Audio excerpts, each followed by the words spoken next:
guys, thank you so much for joining us today. This is the first official episode of Authenticity with Alicia, the podcast where we're going to peel back the layers of our lives and explore more about burnout, the pressures of society, exploring our identity, figuring out who we are, and of course, authenticity. So I'm Alicia, and today we're diving into the heart of why this podcast exists. In future episodes, we're going to get to talk with some amazing humans about their journeys and their passions. But I wanted to start by talking about my own story and how I got here and why I believe authenticity is so important. I think authenticity is one of those buzzwords that gets thrown around a lot. We say, we just have to be our authentic selves, And I want to explore really what that means, why it's hard, why it's vulnerable, why it's scary, why there might be these internal pushes and pulls within us. And through sharing my story, how I've gotten to kind of be able to embrace some of that, being able to talk about other people's journeys and what's worked for them, what hasn't worked for all of us. I hope you get to see a little bit of your story in here too. So really to figure out a little bit about how I got here, if you're new to my audience, then I'm really glad that you're starting here. If you have heard a little bit about this before, you know that my story really starts when I've discovered burnout. So a little bit about me. I am a mental health therapist. I run my own online practice. And before that, I worked in what we call community mental health, which means it's an agency. It's like right out of grad school. And we often have like really high caseloads, not a lot of great pay, and a lot of people burn out. On the other side of that, it's like, oh, well, shocker. But in that moment, you're just like a grateful grad student who's trying to get licensed, and you're like, yes, I want to help other people. So I got like the perfect, or what I thought was perfect job after grad school. And it didn't take long for me to what I now know is burnout. At the time, I didn't have that language, but I got burned out. And it wasn't even the work really. And that's what I didn't really realize at the time, was that there were these systemic things going on that were going against a lot of my values and my needs. But I just thought it was a crappy work environment. So I'm like, you know what? I'm going to go to another place. And I go to a new place, and it's like my rose-colored glasses are on. I'm young, I'm naive, and I'm like, oh my God, this is going to fix all of my problems. I'm going to be so happy here, and I'm going to be here for forever. And while a lot of things were better, it didn't take long for burnout to creep back in. And that's because I wasn't really addressing what was actually the root of my burnout.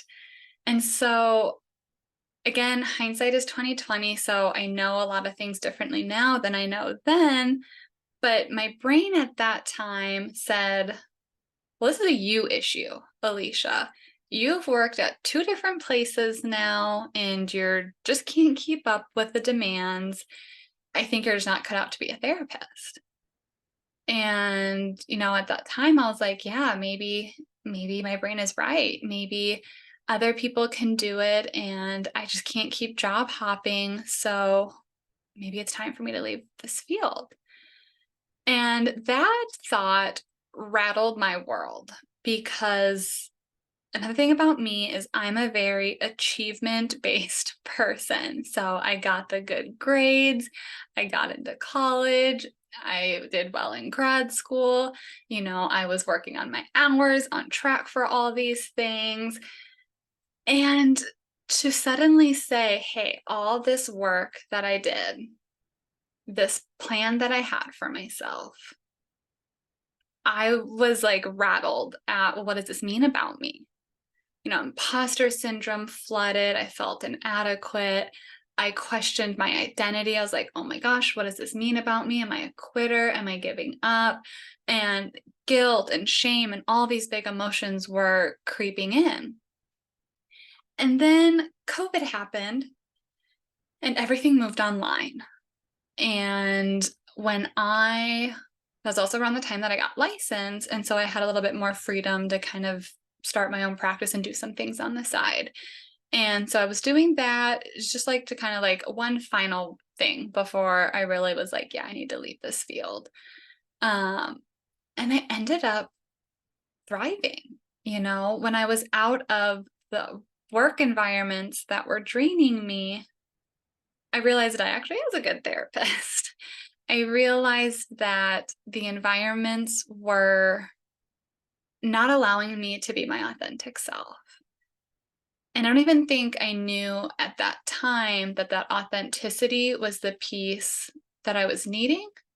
I was in my early 20s. And so I feel like everyone was having identity crises and figuring out who are they after school and in their career. So I felt like it was just a very normal thing. I need to think, part of that was normal. But looking back now, I realized how much of myself I had to dim down to survive these places. I realized a lot of my passions about helping people and about aspects of my identity had to be turned off or hidden to do what was better for the agency. I had to minimize my needs and my wants and sacrifice a lot of myself to do the work that they wanted me to do. And it wasn't until I was able to have some control over things in my business that I realized I was a good therapist when my needs are met, when I have a say in things, and when I get to be myself. In grad school, if you're a therapist or in the helping field, you might be able to relate to this, but I think this is a general consensus for a lot of people. We get told to be like a blank slate. Like we can't show our personality. We just have to, be a mirror and not really like show ourselves who we are. And I think this is in other fields too, where you don't get to, be a certain way. You have to be this professional corporate type person. So I think a lot of fields have this. And that what that really means is we have to hide ourselves. And when I've gotten to be who I want to be in my field and in my job, connecting with my clients and connecting with other professionals, getting to be myself, that's where the magic is happening. Like I know it sounds cliche, but I feel better at the end of the day. I'm making more meaningful and genuine conversations with people, and I'm modeling that so people get to be their authentic selves. And I just, again, it's like this earth shattering thing because I was like, well, grad school is going to prepare me so well, and everything that they say is golden rule. And you're just unlearning so many of the things that you thought you knew. And that can be like really earth shattering for a lot of people who value school and education in their careers so much. It can really like mess up what we believe about ourselves and what our identity is. And so this really got me thinking about, why does this authenticity matter? Like, why was this piece of the puzzle so important that I haven't been burned out since? I've been stressed out. I've been overwhelmed. I've been exhausted. I tell all my people that there's no such thing as a perfect job. And even though I love the work that I do, I'm going to have rough days sometimes. I still need vacations. I still am going to have thoughts of like, oh my gosh, am I doing everything right? And that's okay. But I haven't been burned out. And I really believe that this authenticity piece has been a huge protective factor in that. So, I do run my own business, and that has a lot of positives to it and it has a lot of negatives to it. But one of the things that I think helps me be able to keep doing what I want to do is I really get to show who I am. I'm not having to be this cookie cutter person that has to get along or be the right fit for everyone. And while that's like a terrifying thought that like, oh no, someone might not like me, it's also a very empowering thought because I get to be myself. And I know there's going to be people out there who are going to click with that. And don't get me wrong, it is so much easier said than done to like believe that and then to be able to practice that every day. That's why I always call this a journey, even though I know that can be like a cliche word. This is a journey. There's some days where I get to be just like, so badass and empowered, and I don't care at all what people think as long as I'm being true to myself. And there's other days where I'm like, oh my gosh, I can't say that out there. Oh my gosh, I have to like do something differently, or I'm questioning things. And so it's a journey. And I'm glad that you guys are along on this. But it's so freeing once we start that journey, because I'm gonna have missteps on the way, just like I'm sure a lot of people can relate to that. But it's so fun getting to show aspects of myself that I had to hide before. I get to talk with books with people, and I get to kind of nerd out over things. I get to talk about my cat. I get to talk about thrifting and sustainability. I get to, in appropriate ways, talk about certain politics that impact us systemically. And those are the things that, not just in therapy, but in our world, we that's those are aspects of my identity. And so if I have to hide those things, that's going to impact how I'm presenting myself, how I feel about myself. And if I can show them off when appropriate, of course, I'm giving myself that permission to be me, and that me is okay, and me is worthy. And that is a huge burnout prevention, because even on days that are really hard, I'm not having that immediate thought of, well, this is a you thing. You suck at your job. You should just quit like you almost did before. I full on almost left the field of therapy because of burnout, because I wasn't able to be my authentic self. I think another important thing to note on this journey with authenticity is it's okay if your authentic self changes. So I'm also a perfectionist, recovering perfectionist, depending on the day. And so when I first started this journey of authenticity, I was like, treated it like it was something on my to-do list, right? I was like, okay, I'm going to read 3 self-help books. I'm going to journal. I'm going to have this aha moment. I got into therapy, and I was like, I'm going to figure out who I am. And I kept searching for the moment where I could be like, okay, I can check off the box on my to-do list that says figure out your identity, and be okay with it and embrace it, because it changes. And there's going to be some days, like I said, there's going to be some days where I know who I am, and I'm in tune and grounded in my values, and I'm able to let those shine through and brace whatever impact there's going to be. And then there's days where it's like, I don't know what I believe. I've learned new information. I've heard other people's stories. I'm integrating this. I've maybe seen something or experienced something different. And so now my brain has to make sense of this. And while logically, like, I know that's how processing and change in life works, for someone who wants to be able to cross this off their list and just be like, well, I figured out my midlife crisis and I know who I am, that was a really hard thing to accept, is that this is a journey. My identity is going to change. My values are going to change. My experiences are going to change. So what authenticity means, and how I'm expressing that, and how I'm presenting to the world, and what's important to me, that's going to change. And I'm not going to lie to you, that can be exhausting. If we're talking about burnout and tackling these like systemic pressures that we have, people are busy these days. Women have a lot on their plates. And so we're working, we might be taking care of families, we might be trying to do hobbies, we might be going to school, we might be wanting to travel, take care of our house, hang out with our fur babies. If we're really going to explore my identity and authenticity as like a continuous thing, well, it's not that hard to believe why people are like, that sounds like way too much work. I'm going to push that in a box somewhere, and I'll come back to it later.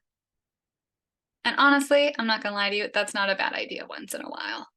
Part of authenticity is realizing we can't do all the things all the time. And so tuning inwards and saying, what do I have the time and energy for right now?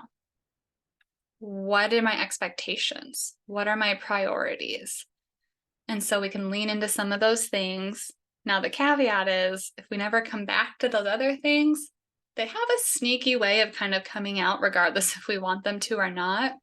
So we have to be really intentional with that ebb and flow. But it's okay to give yourself permission to say, you know what? I don't want to think about that today. Because this is a journey, this doesn't have to be figured out in one setting. You can question things, you can challenge things, you can decide, I just want to distract myself and be silly for a few days, which honestly, I would love that for you. So that's kind of my roundabout way of saying, like, that's why authenticity matters. We don't have to do it all, but we have to do some of the work. Um, it's hard work, but it's meaningful work. And we get to kind of choose how much we have to dive into that, what we've got the capacity for. And mine's been a few years, even as a therapist. So I know, some of the things already. Now knowing and applying that to ourselves is very, very different. And so my journey may look different than your journey. And mine was not an overnight thing. Like I said, I've been to therapy, I've read the books, I've done the journaling prompts, I've talked with other people, I've done all the things, and I'm still having to do a lot of those things. It's not as draining as it was before. So I do want to provide some hope that it does get easier and more natural. But it is still work, and so it's okay to pause that whenever we need and give ourselves permission to do whatever else we need to do. So that's a little bit about me. I definitely have more of my story to share. I've shared bits and pieces of it on different platforms, and so this was just kind of to get you to understand a little bit more about my burnout and why authenticity is such an important factor that I'm really passionate about and that I think deserves space for other people to reflect. I'm super excited to bring on other people who are going to share their own stories, because my story and my experiences are just one person. And so we're going to bring on other humans who are going to share what's helped them, what did not work for them, what they've learned, what they're passionate about. And my hope is that even though our experiences hopefully are different, and that's what makes life wonderful, there is this common thread of searching for authenticity that I think is a shared experience. And through these shared stories and the insights we might have, or the reflections or the conversations we're going to have, I'm hoping that we can have a community that can really support one another and be safe in navigating some of these challenges. Because there's going to be barriers, there's going to be things in our society that are going to contradict things. There's going to be pressures or stereotypes or things that we're going to be fighting against, and being able to rely on one another, I think, is what's going to be able to help us out. So wherever you are, whether you're, listening in your car, or taking some time for yourself and some self-reflection, or listening as you're doing the dishes and going through the demands of your day, I hope you know that Authenticity with Alicia is here for you. Please subscribe, share your thoughts, and let's really embrace this community that is going to encourage authenticity and resilience among all of us. I want to thank you so much for joining us today and hearing a little bit more about my story of burnout, my identity crises, and how I've been trying to embrace authenticity. Future times, I'm going to always ask people how they're embracing authenticity or how they're working on authenticity. So my little bit for today is just sharing this story with you. Being imperfect at times, stumbling over my words, not editing this, you're just going to get what you get. That's me putting myself out there as authentic, and I don't have to be perfect at this. And I still hope you can connect with something. So please join us next time when we start bringing on some amazing guests that we have lined up. Until next time, please take care of yourselves and remember that the world needs the real you. So let's explore that authenticity together. Take care, guys.